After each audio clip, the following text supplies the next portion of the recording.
¿Qué sería de la humanidad si el descubrimiento de la máquina a vapor se hubiese difundido en el año 70 a.C.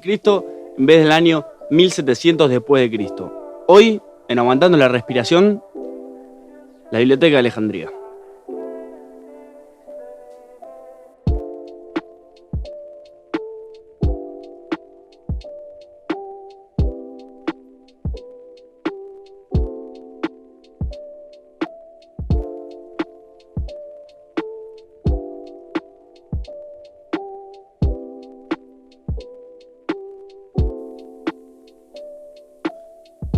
La Biblioteca de Alejandría es una proeza histórica y cultural sin precedentes, una estrella fugaz que iluminó a la humanidad y se extinguió sin más. Su construcción fue el sueño de Alejandro Magno, quien además de ser uno de los más grandes conquistadores y mentes militares de la historia, era un discípulo de Aristóteles. Cuando en el año 332 a.C.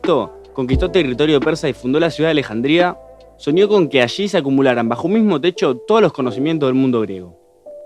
Más está decir que Alejandro era un apasionado del conocimiento, pero también creía en él como un modo de dominio mucho más eficiente que el militar, es decir, el conocimiento como una herramienta de dominio ideológico y cultural. Cuando los hombres yacen juntos por pura lascivia, se someten a las pasiones y eso jamás ayuda a nuestro crecimiento interior. Como tampoco lo hacen otros excesos, Casandro. Los celos, por ejemplo. Pero cuando los hombres yacen juntos e intercambian saber y virtud, eso es algo puro y excelente. Cuando se compite por extraer lo bueno, lo mejor del otro, es un amor verdadero que puede construir una ciudad-estado y elevarnos sobre nuestro estanque de ranas. Aunque Alejandro no llegó a ver su sueño hecho realidad, su sucesor Ptolomeo I se encargó de hacerlo por él. Construyó el primer museo de la historia, un centro de investigaciones con laboratorio de anatomía y observatorio astronómico y una biblioteca que, en su auge, llegó a tener 700.000 pergaminos de todo el mundo. Según los escritos de la época, Ptolomeo III incluso llegó a requisar todos los barcos que llegaban al puerto de Alejandría en búsqueda de libros y conocimientos. Cada libro que se encontraba era traducido al griego y sumado a los volúmenes de la biblioteca, que contaba con un catálogo que registraba todas las horas en su haber. Sin embargo, 600 años después de su creación, la mítica Biblioteca de Alejandría, que había sido el faro del conocimiento mundial, estaba extinguida de la Tierra. Aunque por muchos años los historiadores se casaron con la épica tragedia de que todo ese conocimiento se quemó en un incendio que el emperador romano Julio César propagó por la ciudad durante un asedio, en realidad la verdad es mucho más gradual y mucho más compleja, y obvio, mucho menos teatral.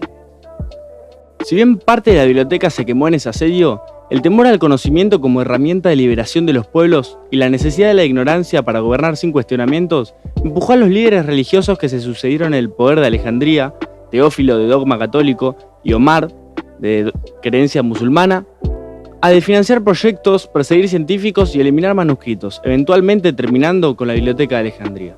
Este es el caso de Hipatia, filósofa, matemática y astrónoma griega, que fue perseguida y asesinada por el régimen católico de Teófilo, obviamente por ser mujer y tratar de incitar al pensamiento crítico. ¡Desnúdenla!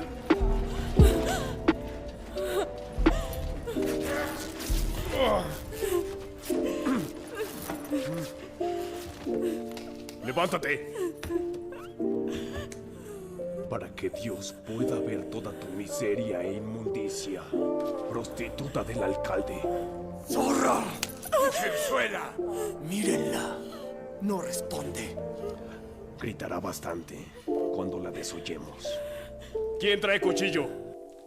He aquí algunas de las razones por las cuales se dice que con la desaparición de la Biblioteca de Alejandría se perdieron también 1000 años de progreso humano, y que también por ahí nos ayudan a explicar por qué de repente nos sumimos en 1000 años de oscuridad durante la Edad Media. Aunque no se tiene registro total, estos son algunos de los pensadores cuyos volúmenes desaparecieron con la Biblioteca de Alejandría. Herófilo es considerado el primer anatomista y realizó descubrimientos pilares en la medicina mediante la disección de cadáveres, algo que luego prohibirían los musulmanes. Aristarco fue el primero en proponer un sistema heliocéntrico, es decir, que el Sol era el centro del sistema y la Tierra giraba alrededor de él. Herón de Alejandría fue el primero en construir la máquina de vapor, unos 1800 años antes de la Revolución Industrial. Hiparco, conocido como el padre de la geometría, inventó el primer catálogo de estrellas, la división del día en 24 horas, los conceptos de longitud y latitud geométrica y logró una mayor precisión en la medida entre la distancia entre la Luna y la Tierra. Por último, Eratóstenes sabía unos cuantos años antes de Cristo que la Tierra era redonda, y no solo eso, sino que calculó sus dimensiones basándose en las proporciones de la sombra en distintas partes de la Tierra y le erró por solo 191 kilómetros, es decir, un 1,5% de margen de error. Se dice que también había obras de Arquímedes y Aristóteles, y que de 123 obras de Sófocles solo sobrevivieron 7, de las cuales una es Edipo Rey.